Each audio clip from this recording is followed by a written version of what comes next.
Hello everybody, my name is Kagjo. Welcome to my video on Shipmaster. This is my third video of my character series where I detail the effectiveness of each character from an anti-rush and late game oriented perspective. If you're returning to the channel, I'm thankful for your return, I suppose. Thanks for the support you've given me over the last few videos, and I'm glad to see I have some people interested to keep coming back. If you're new to the video, welcome to you too. I hope you enjoy. I hope what I have to say is enough to at least entertain you, if not inform you, and help you out in your own gameplays. So let's get to it. So, Shipmaster, he's a big one. It took me a lot longer to get this video up than I wanted to, because I couldn't get a game up that really encapsulated the effectiveness Shipmaster can have. Shipmaster, in my personal opinion, has some of the best abilities out of all of the characters in this game. He is, in my personal opinion, the most tactical character you can get. If you really like tactical, maybe evasive, maybe not necessarily evasive, but more tactical, more strategic, more really well thought out plays, Shipmaster may be the character for you. So, an instant difference when I play Shipmaster compared to when I play a different character is that I've personally noticed Shipmaster takes a lot of power. He's got a ton of abilities that use a ton of power. Sorry to anyone in the background, or anyone that can hear my cat in the background. She's going absolutely insane. If I could calm her down, I would. Anyway, Shipmaster uses more power than other characters, mostly because of his abilities. They are power heavy, and abilities such as Displacement, which take, I believe, currently 300 power. It's going to be bumped up to 500 power with the patch coming out April 24th. It's power oriented. You're going to want a lot of power to be able to get it. It's getting bumped up to like 500 with that patch, I think. So it'll be a little bit more. It's also increasing recharge time. It'll take twice as long to recharge. So that's a little unfortunate, but don't take that too harshly if you love Shipmaster, or if you haven't gotten to play him a whole lot, haven't gotten used to him a whole lot yet. He's not getting knocked down as bad as it might seem. Everyone's getting cooldown increases for certain abilities. Shipmaster's Displacement, I personally thought that it needed a bit of a cooldown increase because that thing cools down fast, and you might notice that in this gameplay. On that note, seeing as I couldn't find a gameplay to encapsulate Shipmaster in just one sitting, in just one game of Shipmaster, I took one full game, which you're seeing now, and then a few clips from a few various other games. One really short clip just to showcase Tactical Gateway, one of Shipmaster's less used abilities that, in my opinion, is underappreciated and is incredibly useful in the right situations. That's the problem, in my opinion, though, is that it's only really useful in particular situations. But I'll get to that later in the video. After that, I have another short clip, well, shorter than a full game at least. That clip will detail a bit more effective gameplay of Shipmaster than this first full match, but I did want to get in a full match to sort of show off how I play Shipmaster, how I play normally, and alter that for Shipmaster a little bit, things of that nature. So, you might notice in this gameplay so far, I altered my build order for Shipmaster. So I built Power Extractor, Harvester, Power Extractor, then 2 more Harvesters. And I upgraded the first Harvester and both the Power Extractors as soon as I could, and then waited for the second 2 Harvesters until I got Tech Tier 2. That is both very effective for rushing and countering a rush, I'm sorry. Getting Tech Tier 2 is effective for countering a rush because you can build those counter units. You can get up a barracks or a foundry, I'm sorry, a raid camp for Banished, and a foundry to build those counter units like elites, hunters, and reavers, so that you can counter with units opponents' rushes, and then maybe make a counter push after you've thwarted their rush, and punish them for doing that to you. I've been getting better about that as well. That is a huge play. That is a huge thing to pay attention to when you have the chance. If you are able, you want to push back while they're vulnerable if you do counter their rush. If you're not, you're wasting an opportunity. Now, I personally started off saying this as, yeah, then I'm just rushing back. But if I'm not taking that opportunity to punish them, then I'm not really telling them that I don't want them to rush me. But maybe I do, because I've gotten pretty good at countering rushes. So maybe I do want them to rush me now. I don't know. Some people still take me by surprise. I've been rushed before the 2-minute mark before, and those I'm not really prepared for all the time. If I'm Decimus, I might be able to stop it with a Vortex Lightning, but other characters I haven't quite figured out for that early of a push. So if you see me, all I'm gonna say is, thanks for using that against me. It'll push me to be a better player, so seriously. If you see me, and you know an advantage, take it. Anyway, getting Tech Tier 2, very important early on. Shipmaster, because power is so important, I focus on power early game, especially to try to get that bumping up. Anyway, you'll have noticed this game, I took a Ghost, just for the faster unit, faster than a Grunt, took a Ghost, and sent it to his side of the map to check his mini-base slots early on. As soon as I saw he didn't have them, I took them. I usually have a surplus of supplies at the beginning before I can get Tech Tier 2 researched, so I will take anything that I can use those supplies on, usually mini-bases. If I can deprive him of getting them, that's awesome. If I have to make him spend resources to take care of them, as long as he spends more resources than I spent to get it, then it could be a very, very useful tool for me. As well as, if I build on them quick enough, and he doesn't notice I have them or doesn't take them quick enough, I can be improving my economy. And if I make them worthwhile, if they pay themselves back, pay themselves off, and give me more afterward, I get an increased return, that's even better. Now, aside from taking those mini bases on his side, I also took the ones on my side, and I'm carefully watching the 2 bases, empty base slots on his side. It's very important to know when your opponent is expanding or not. A lot of the time, if they don't expand, you can expect a rush. I see right here, he takes that 1 mini base. I don't know about the closer one, I never checked it, unfortunately. But I know he took the 1, and I also know he didn't build either of the other 2 base slots, at least yet. I lose my Ghost there. He built turrets in the back of his base, so I know that he's a little concerned about me pushing him, which means I can be a little more relaxed about getting rushed. And at this point, it's late enough that I'm prepared anyway. I just got Tech Tier 3, I'm building Blisterbacks, a personal favorite unit of mine, and I'm waiting it out, doing what I do. I'm expanding, I'm trying to increase economy as well as build an army. I'm very particular about building as many Blisterbacks as I can before he knows that I have them. Now here, he pushes on my mini base on my side. He doesn't even know I have the ones on his side yet, which is really important. So he comes over here. I decide to use Displacement, the first ability from Shipmaster that I wanted to touch on. This one is the one I use most often, and probably the one you see other people use most often.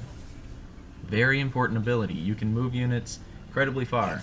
In that instance, I moved them as far as I could. I took them away until the marker was red, moved them just slightly back till it was white again, and teleported them away because I was not ready to engage those units. Even though I may have been able to win, I didn't want to push on them yet, and I didn't want to lose my mini base just yet either. So I keep building my Blisterbacks, keep trying to get more of an army, and I wait for them. So, touching on a few other abilities that I might not actively see the use of, something like Banished Raid. Getting the first upgrade for Banished Raid is big for me, especially when I'm building grunts early on to take power nodes. Now, I didn't take any this game because I ran into those sniper teams and marines. Marines are already better than grunts. With the sniper team in there, even just that one, he was killing my grunts too quickly. It just was not looking good. I shouldn't have given up on getting power nodes. I should have kept trying, but that's alright. Here he pushes onto my base. I decide I don't want to lose any of my buildings, any of my production for economy or anything. I'm going to bring in my blisterbacks and engineers.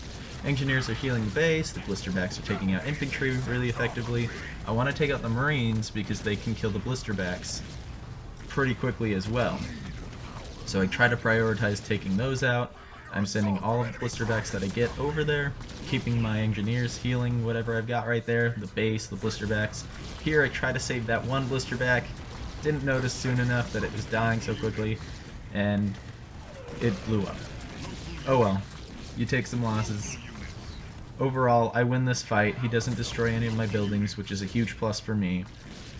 And I'm pushing against all of the remaining units he's trying to get out of there. So now he's not even fighting me, he's just running. And Cyclopes can't fight back anyway, so I'm going to try to kill as many of those as I can. Once he starts to get a little farther out there, I decide I'm going to pull back because I know he's going to try to start countering those. I don't want him to get any Wolverines up there and catch my blisterbacks and start destroying them. Nor my engineer, the one that's remaining. So I'm going to bring him back. I'm going to regroup with the rest of my blisterbacks that I can get, and I'm going to try to fill up my population and still push with a timely manner. I also start building Reavers here. Now the Reavers, I'm more concerned if he gets Nightingales. You may have noticed Nightingales are very effective at healing right now. They are also very bulky. If you play an Isabel, she could get overshields for them.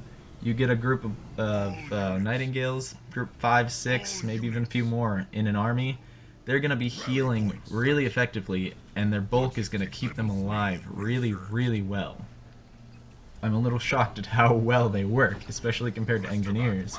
Engineers just don't have that bulk, even if they might heal a little faster. So, next I want to talk about Teleport. You'll see a few instances, and I'll mention them when they come along, where I use Teleport very effectively. Unfortunately, not in this game. Planted Blisterbacks, I should note, and Kodiaks cannot be teleported or displaced. So, try to avoid them. If you're going to use displacement, try to displace something that you can actually move. I've also noticed that you can't displace a Scarab, and you can't directly displace a Condor. You can displace a Condor if there are other units close enough for you to use the displacement. It won't let you just use it on a Condor though, which is really weird in my opinion that it works for it, but you can't do it. There, I thought about displacing again. He destroyed the mini-base a little too fast, and I thought I'll wait. At this point I'm pushing to his side of the map. I'm also trying to cloak that base so he can't kill it if he doesn't have any detection units, which is hugely important as Shipmaster since a lot of his abilities revolve around invisibility. If you have the option to cloak, you may want to focus down detection units.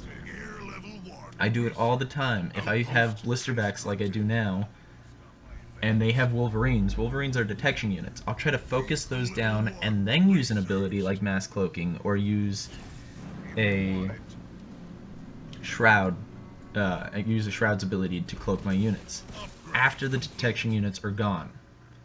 It's also effective if you can keep the detection units far away, far enough that they can't detect. So, right here, I use one of my personal favorites and one of the most effective abilities of Shipmaster, Mass Cloaking. This was a mistime for me. I thought, I want to keep as many things alive as I can. He's on my side of the map. I don't want him destroying anything that comes out of my bases. So I'm going to try to keep everything I can alive. And while it does work to an extent, I should have saved it for a few seconds later when this happens. He's a cutter, he close air supports. While I do notice it as it's coming in and get my units out of there as fast as possible, if I had waited for the displacement, or not displacement, for the mass cloaking, I could have kept a little more health on all of those units, as well as I could have stayed in the fight. I could have just cloaked and been done with it. Here he's got his entire army, he's committing to that base. I do what I can to attack without returning my units, so I glass, very effective ability on all three of the banished characters currently. I only have it upgraded once, so it's not going to do a whole lot, but it's still useful. Fully upgraded glassing beam can be the bane of someone's existence.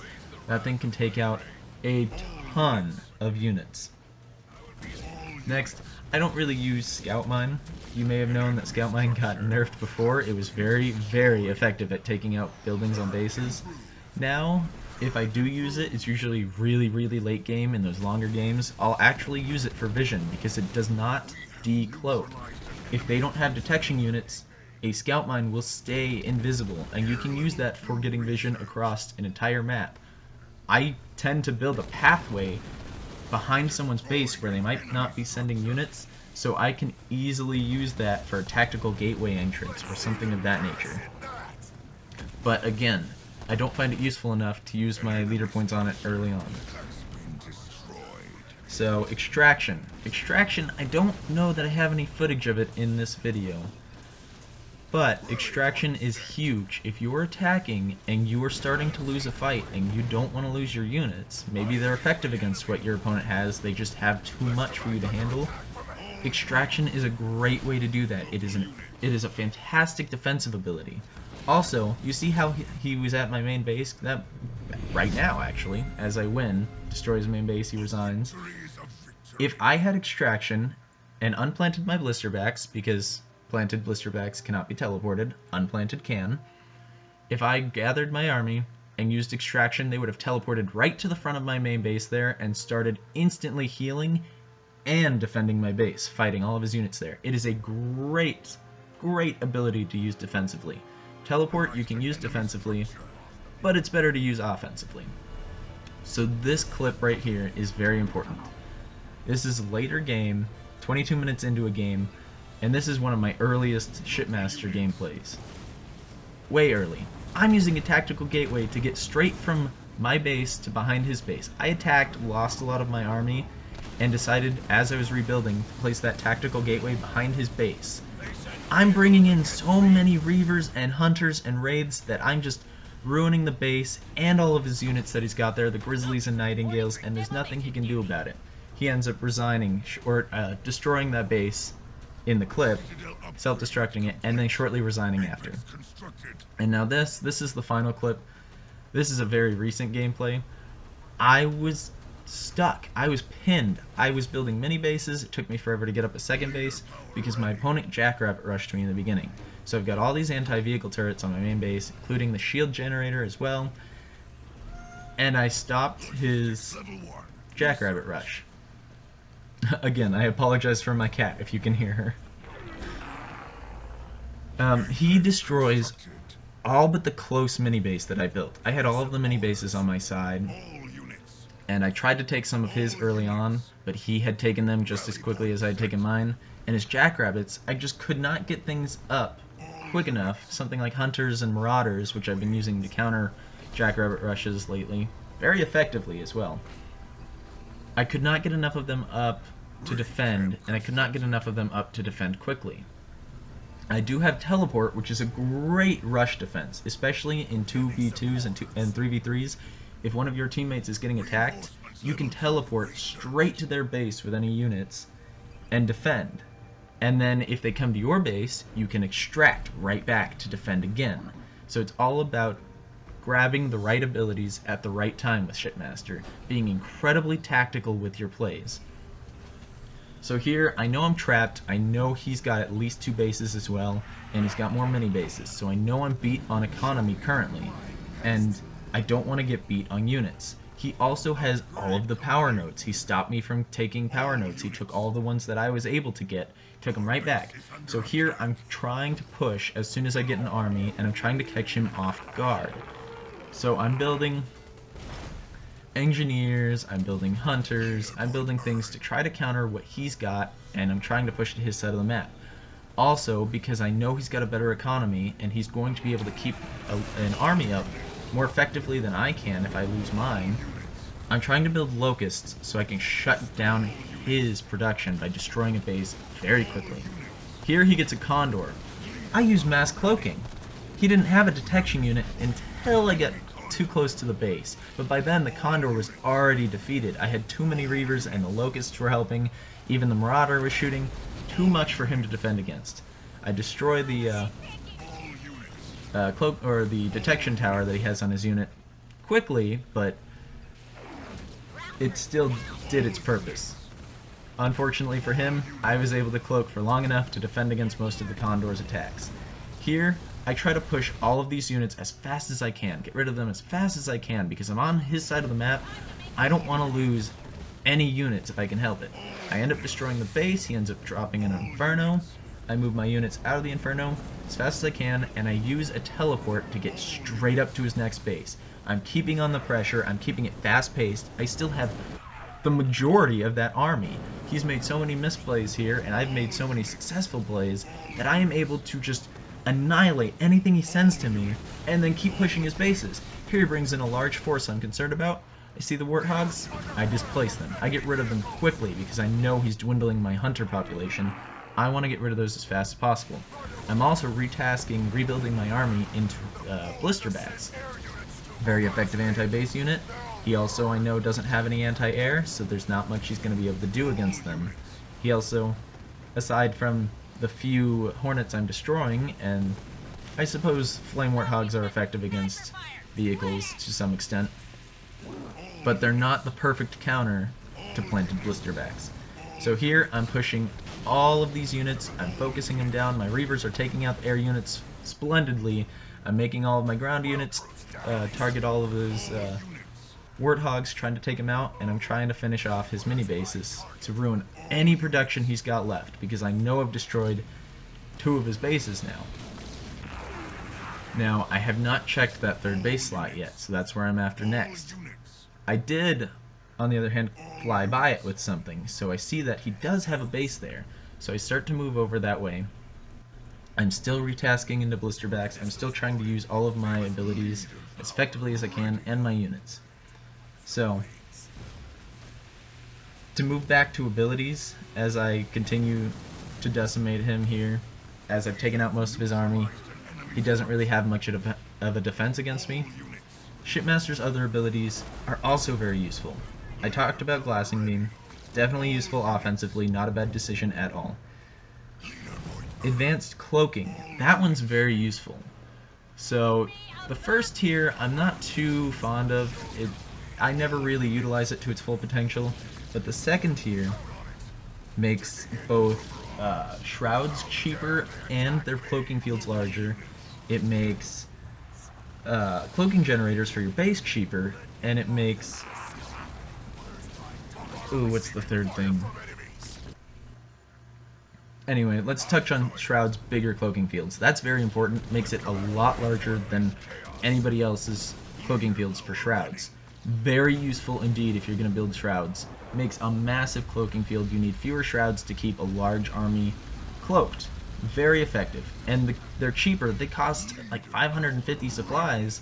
Normally, they go down to like 400 something afterward. It's very, very effective to upgrade to that. Oh, the third ability for Advanced Cloaking 2 allows your cloaking abilities to last longer. Definitely effective, especially if coupled with Mass Cloaking. You definitely want to use that. The last one I wanted to touch on is Spirit Support. Currently, you can get 2 Veteran C3 Engineers. Those Engineers heal like monsters. Definitely useful ability. If you need Engineers and you don't have an air pad to build them, consider this ability. Definitely consider this ability. Even if you are building them, consider this ability to replace some lost units in battle. It can definitely help. It is getting knocked down to only drop 2 Veteran C1 Engineers as of the update on Monday, but it's still going to be incredibly useful. Veteran C1 is better than no Veteran C. And if I'm not mistaken, because Engineers cannot actually attack units, they only heal, I'm pretty sure they do not gain Veterancy on their own. If it follows the philosophy of Stars on Halo Wars 1, they definitely do not. So, keep that in mind. Getting a Veterancy unit that's more effective when there's no other way to get them, definitely useful. So, Here I'm looking for this guy's bases. I've got him on the run. I know I've got him beat. He's just trying to stay alive to the very end. I believe he's on a lost timer. I'm just looking for him. I'm building up in all these locations just to know if he shows up, to try to rebuild, where I can go. I'm about to teleport in when I see that blue appear on my minimap, and he runs out of time, and I win. So that's going to end it for the Shipmaster video. I really hope you enjoyed. If you're enjoying these videos, please let me know. Let me know what I'm doing right. Let me know what I'm doing wrong. And again, I appreciate all of your support. Thanks for watching.